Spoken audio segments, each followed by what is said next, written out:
walk us through your supervisory life, because as you say, you've got this rich experience and background in supervision. I think before we start talking about the 9 cases, let everyone know the depth of your experience in clinical pastoral supervision. Well, I don't know that I can do that my history is too long and convoluted, but probably the first thing I should say is that I had a really psychoanalytically oriented supervisor in the form of Armin Duran Jajorian, an Armenian, about 5'5", a wonderful man who was my supervisor, my main supervisor.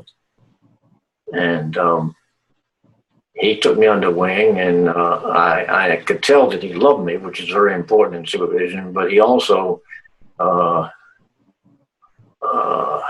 worked me over big time. I mean, he didn't let anything slip by. I remember when I first went to St. Luke's Hospital in 1966 to 67 to be his trainee, to be an intern or a resident. And one of the first encounters I had was I needed to give a check to the hospital or something, I don't know, some kind of deposit. I mean, I was on stipend, so I had to write a check, and I wrote this check, and I was in Houston, Texas, and he looked at the check, and he sat down, and the check was on a bank in Portsmouth, Virginia, where my grandfather was president, and my father was an officer, and it was a family bank. I mean, it was a public bank, but it was my family worked there, practically owned it. So he says to me, you're 38 years old, what are you doing banking in your father's bank? I said, what? So, I mean, he gigged me for that. I immediately went out and got a Houston bank account. But he was pointing to my, he was digging up my dependency, my family protection. He was digging into my soul, my psyche. And that went on for the next year. And he saved my life, actually, because he did the work of a psychoanalyst. He put me in touch with my unconscious in so many ways. And at the same time, he loved me very much. I mean, there's no question about that. That helped make the supervision essentially painless, even though it was painful. Yeah. There were times when I was enraged with him, of course, but that goes with the territory. I liked so much in the book the way you loved these patients. You saw them for who they were, and you loved them. I felt you caring for them, even in the book, which I thought was remarkable writing, to be able to critique those who were with the patient, and in the very next sentences, you're holding the patient up and caring for them. Well, when you read that the stories, I mean, like that teenage girl who was a quadriplegic as a result of a car accident. I mean, I wept. I mean, how could you not be? I still wonder what happened to her. Yeah. I mean, such a painful story. Yes. I don't know how anybody could read her case and not love her. And the old woman who probably committed suicide the same way. I mean, yes, very. The good thing about the Fitchett's cases is they're very full cases. I mean, they don't just give skimpy little descriptions of meeting somebody. They give the picture of the person in a very profound way. And I thought you were very gracious too, and loving toward those people that you were kind of giving a little bit deeper look at their work. I thought you were very kind, and knowing you as I do and how straight talker, straight shooter you are, I loved the way you wrote to them. Very kind, very supportive. Well, as I wrote in the book, Fitzgerald made a big mistake by identifying him. Yeah. I mean, I wouldn't want all of my cases with my name attached in the public arena. I mean, I know with anybody.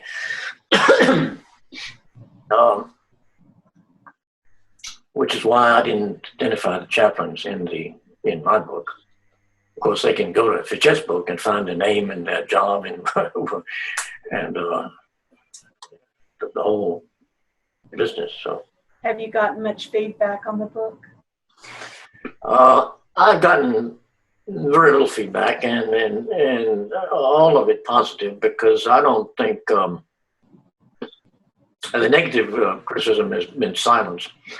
I do know that a review was put in place in the Journal of Pastoral Care for it, because I was told who the reviewer was going to be last fall. So, but nothing has appeared, and I have a notion that nothing will appear.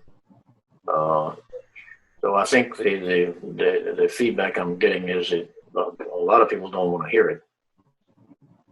And of course, Fitzgerald is a big guy in the movement, so people are going to not want to criticize him or support my criticism of him.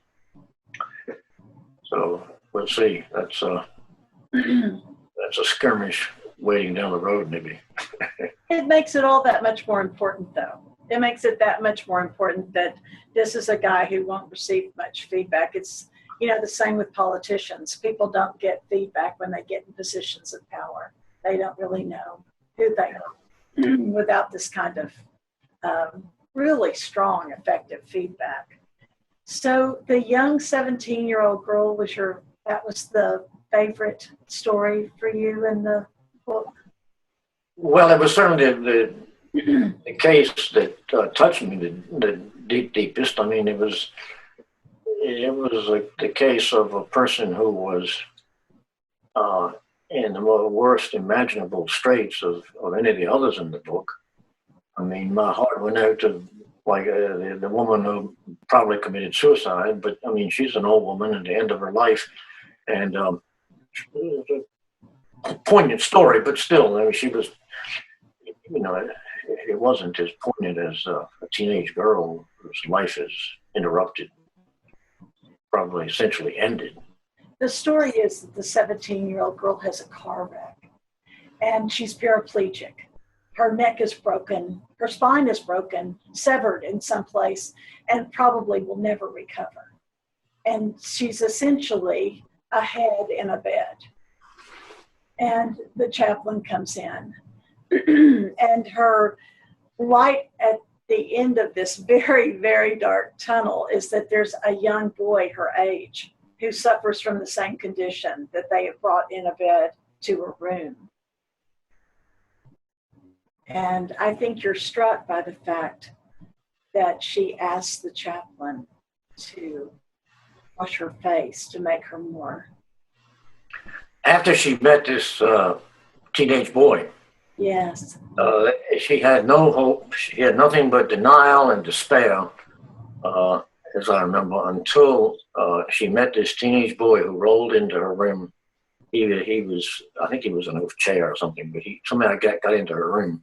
Yes. And they struck up a conversation and a friendship, apparently. Yes. And at that point, she showed some slight affirmation or will to live, asking the chaplain to wipe her face with a towel, a washcloth, I think. Yeah. Which was kind of a sign that she wants to live. She cares what she looks like. She wants to make herself more attractive for this relationship that she might have. Yeah. It's a lovely story. And your critique of the chaplain in that one case is that the chaplain immediately tries to find in this young girl what is her meaning in life. Yeah. Yeah, but mostly all the chaplains are ahead of the game. We're running too fast down the road and into teaching and getting people to do things like pray or read the Bible or do something religious. All the chaplains are basically, one degree or another, heavy-handed, intrusive, didactic, and they don't understand pastoral counseling. Pastoral counseling, chaplaincy, the ground the chaplain stands on should be one in which the chaplain has no memory and no desire. Is not no wish to teach or to pray to God or to invoke the gods, and it has no agenda. And they all of these chaplains, almost all of them, Yes. Walk in with a whole bag full of agendas. You talk about listening with the third. Well, that's a metaphor. I mean, it may not be a perfect metaphor, but whenever we are listening to anyone, we should be listening for the subtext, for what's not said, for what's the undercurrent, because that's where the gold is. The matter of how they say something, the matter of what they leave out, the innuendo, that's what we should listen for always. If we take everything at face value, we'll never penetrate into the deeper life of a person. One of your students, George Hall, calls it the most important job of a chaplain is the interpretation of metaphors. I always love that. This idea that Boyson began the movement with his own psychiatric problems, and that this man is in a psychiatric facility and he is being treated as someone with a disordered mind, and your writing on it is very beautiful. It calls out to Boyson, and it says, who doesn't? You are quoted as saying, who doesn't have a disordered mind? I like that very much. I like going into our psychiatric facility thinking, who doesn't have a disordered mind, including me, you know? I think it gives you a unique way of being. Yeah, well, I think if I remember the chaplain accurately after a year, I think she was too troubled by the psychosis rather than interested in penetrating it. I may be mistaken, but that's what I vaguely recall. She was very interested in denying that the witchcraft had any power. That there. Oh yeah. Very interested in taking that part of it and making it not frightening to him or scary to him, and kind of replacing it with Christian love and care of God. Yeah, well, that's a replication of Boyson's experience. When he was locked up for 15 months in 1920, this chaplain with the Nigerian man with a psychotic episode. Yes. If she had known and read a Boyson experience, she might have been more effective with him, because what Boyson's point was that nobody wanted to listen to him. They wanted to clean him up, cure him, and get rid of his psychosis with pills or whatever treatment. They didn't want to listen. I mean, his one complaint was no doctor would sit down and listen to him talking. And the same with this chaplain with a Nigerian patient. She was not. She wanted him to get out of his psychosis, cure him by a shortcut. Yes. Boyson started the clinical training movement because he wanted to teach chaplains or any kind of therapist to listen to the patient. He wanted to teach psychiatrists to listen to the patient, as he wasn't listened to.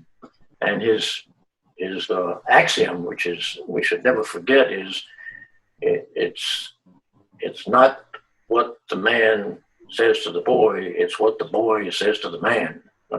I love that. I also really loved the case of the young man. I've forgotten where he's from, but he's trying to deny his homosexual feelings. And he's talking about, they're trying to tell him, you can leave your culture, you can leave your family, you can have these homosexual friends and feelings. You just leave that culture behind. And he talks about, you see this chair I'm sitting in? This is my culture, my family, and you want me to go sit in that chair over there. I just love that imagery. Yeah. It's himself is the genius. Yeah, the patient himself would likely make a better chaplain than the chaplain. Yes. He understood, whereas the chaplain was trying to get him to take Lutheran communion and declare himself as a homosexual and join the parade. I think moving too fast is a really great way to look at that. Just running down the road while this person is so hung up and not being listened to. I am not going to run you through the coals of something you did a year ago. Tell me what you're doing now. What are you working on right now that we have to look forward to? Well, I'm doing about 3 things at once, which I may never finish. A thing I'm calling Sexuality in the Clinical Training Movement, because I think it's the subject that's been most avoided in the 100 years of the Boysen Movement. And the Boysen Movement began, in my view, with the forced circumcision of little Anton by his parents when he was 4 years old, and he never got over that really, and he attempted to castrate himself subsequently twice, and that was his lifelong struggle with sexuality, and he was never really cured. He never really had a significant sexual relationship, or maybe no sexual relationship his entire life. But then the whole movement has been in a dance with sexuality from beginning to end, but it's never. Nobody wants to talk about it. It's the biggest taboo in the movement, and the first generation was the clinicians, the supervisors, the council of clinical training. They were all thickly involved with the Freud movement, the psychoanalytic movement, and many of them were also involved with Wilhelm Reich and the Orgon box. So it was a very yeasty, sexually loaded time up until about 1960. And it's fascinating stories, I mean, and I've dug a lot of them up, and so I'm telling them. And then from 60 on, with the sexual revolution, and then what I'm calling the sexual counter-revolution, the feminist reaction, that is also a lot of fascinating stuff. And so I'm putting this all together in one monograph, and it'll probably get me dragged before the tribunal, but that's all right. That's all right. I think you like that anyway. And then I'm also working on some monograph on supervision itself, which is not as exciting, but maybe necessary. One last question. I did read some of your writing on Boysen, and I thought that it was incredibly, penetrating, piercing in how you could speak for him, for me. I mean, it seemed as though you had his voice. What do you think that's about? How is it that Raymond Lawrence has this voice for Anton Boysen that rings so clear and true? Well, I don't know. I mean, except maybe that I'm probably almost as crazy as he was, but hopefully not quite. You have an affinity for him. Oh, yes, I do. And he lives such a life of unrequited love. And none of us are as requited as we'd like to be.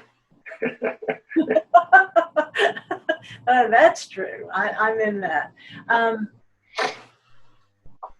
I read your writing on, you were the chaplain to a very famous case, The Boy in the Bubble, and I read that, and that is a fascinating story of your work.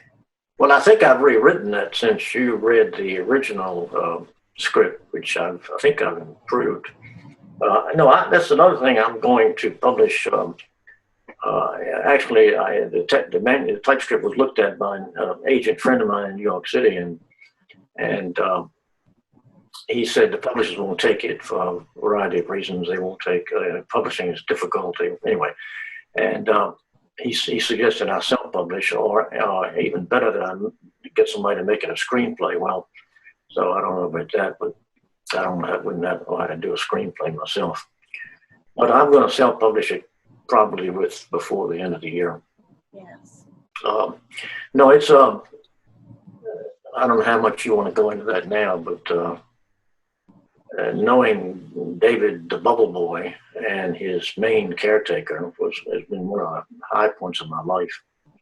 I mean, I just accidentally walked into this extraordinary case, and it's a hell of a tale. Possibly we could do another interview just on that when you're ready to publish that. Yeah, well, I'll by the fall, I'll be ready anytime. I'd love to talk about that story.